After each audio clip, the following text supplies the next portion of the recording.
казва, че насилие не трябва да има изобщо, а само, т.е. казва, че насилие трябва да има само при самозащита, в момента в който защитаваш или себе си, или своята собственост. Да, в случая няма защита, има наказание, защото защитата трябва да се случи по време на престъплението. Това е последствие от агресията, която Калин е проявил същото. Но той има огромно количество литература по цялата тази тема, между другото. Има примерно либертанци, които не са съгласни с част от нещата, които казах днес.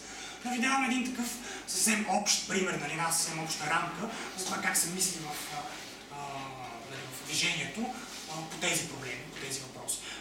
Има книги написани по този въпрос, има примерно реални примери от това как работи така нареченото торт, право, не знам как се каже на български, торт.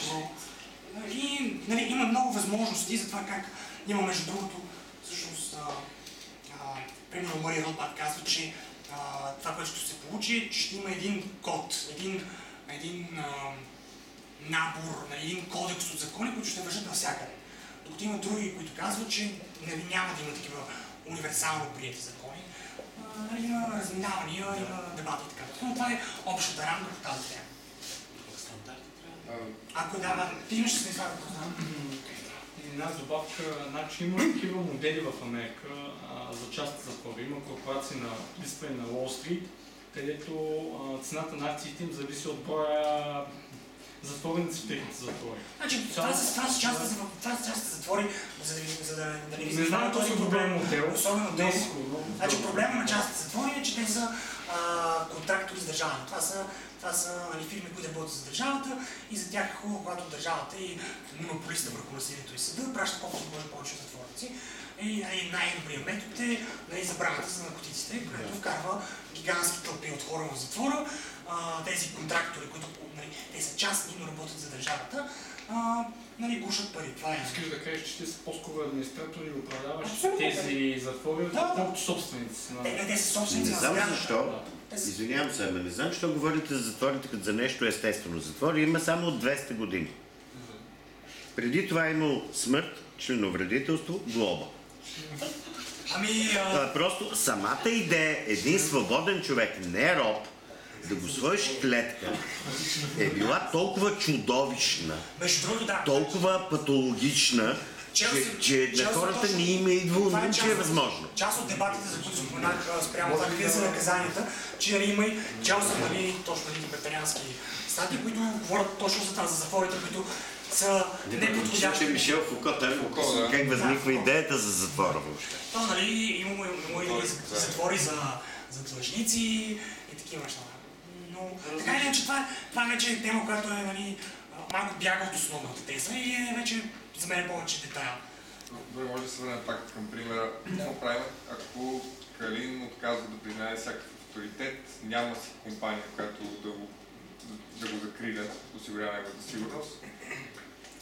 Не да ме пресува нещо, значи в момента, в който Калин той е бил... Не се явява. Единственият начин, по който може да го накараш е насилствено да направи каквото и да е. Значи в момента, в който той осъдим не желая повече да защитава себе си, на него може да бива налагане на наказание. Ние не говорим за свят, в който няма наказание. Това упражнява насилие. В момента, в който е взето решение чрез някакъв процес, прият от обществото процес за налагане на наказание, примерно фирмата, която той не е наела, налага наказание. Аз до сега обществото не го видях. Има частна колегия. Значи обществото... Той не си е платил на едната, Калин на другата. Не го виждам обществото. Тези колеги не са регистрирани. Не се регистрират, това да се регистрират. В смисъл, няма разрешителен режим. Няма, значи... Да. Говорим за място, където разрешителни режими няма. Няма един голям човек с сопа, който да казва ти това правиш. Така. Кой тогава вади сопата? Тоест, къде е сопата за енфорсването на решението, на съдебното решение? Значи легитимността идва от това, че пак сравняваме двете системи. Значи в едната система легитимността идва от това, че аз имам голямата пушка и съм държавата. Естествено. В другата система легитимността идва от приемливия и възможно най-изключващ принуда процес за достигане до наказание или до разрешаване на конфликта. Значи обществото ще има конфликти винаги. В момента търсим тази система, която по добър, ефтин, ефективен и морален начин да решава тези конфликти. Защото конфликти, значи ние не можем да казвам, че конфликти няма да има. Конфликти ще има. Търсим системата. Кой ще го подгони с сопа? Фирмата на Тони в случая. Добре. Той има достатъчно пари и плаща на неговата фирма повече пари, за да подгонят Тони. Значи неговата фирма най-вероятно няма да... Не, или намира друга фирма, специализирана в подобен тип услуги. Значи, подобна фирма, на първо място, в момента в който, да кажем, той прави такова нещо. Нещо се случва с Тони. Нали, такава фирма няма да остане особено дълго легитимна в очите на повечето хора. Нали? В момента, в който има фирма, която бие останалите и преследва останалите... По-голяма легитимност. Това не е легитимност. Това значи, вие изхождате от имате някакъв много... От реалността. От абсолютен нихилизъм, че легитимността идва това от голямата сопа. Общо взето, да. Това е грешен начин за мислене. Защо ще е грешен, след като той работи? Криво-ляво работи. Криво-ляво работи 5000 години. Значи той работи зле и резултатът от това нещо са... Има ли по-добро? Не, реално. Има го и реално, че арбитражни съдилища има, частна полиция. Господине, само един пример. В смисъл общество, някъде, построено върху тези принципи. Само един пример в България се сетих, в който село, българско село, си плаща, да, явно неделино, си плаща за данъците, за съд, полиция, за абсолютно всичко на държавата. С канал. Знам, че реално идеята беше така, че държавата не си свърши работа, всички селени си събраха пари и си свършиха работата като хората, без да се мешат, без държавата. Организацията ставаше въпрос. Окей, за канализацията, обаче държавата показва, че... Значи ние говорим коя е тази система, която по-ефективно ще се справи с решаването на проблема. Значи ако в момента ми твърдите, че система, при която примерно миналата седмица щупиха прозореца на сестра ми на колата и взеха и радиото и си тръгнаха, ние не се обадихме на полицията, защото тя нищо няма да направи. Ако ми кажеш, че тази система... Защо? Само и дигате това разкриваемостта по тази нещо? Нещо, те не могат да го намерят това нещо, нямат желание да го намерят. Но ако го регистрирате, поне ще им развалите разкриваемостта. Това е добър. Мен накараха да пиша 2 кофи мастило за това, че сме откраднали. Значи, ако ми кажа, че тази система е по-добра от система, при която в момента, в който частният... От друга реална система.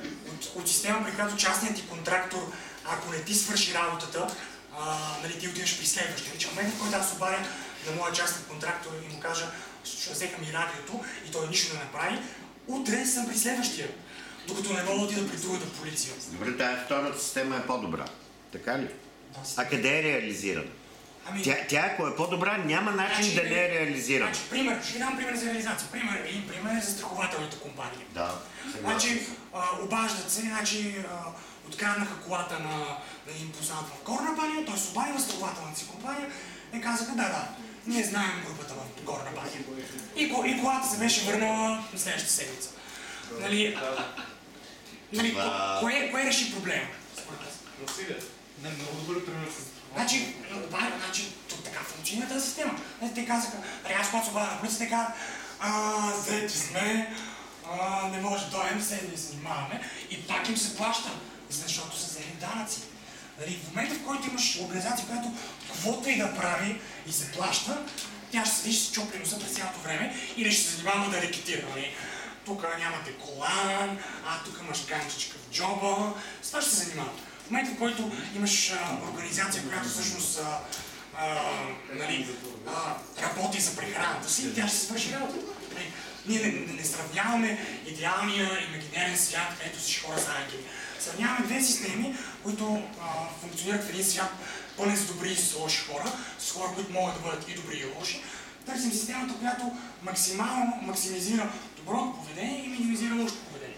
И моят аргумент е, че такава системата, която аз говоря, е по-добра от системата, която имам в момента. Защото от една страна държавната система или пълния нихилизъм, където полицията седи и само рекетира, или някаква такава авторитарна държава, където полицията те бие за каквото се сети.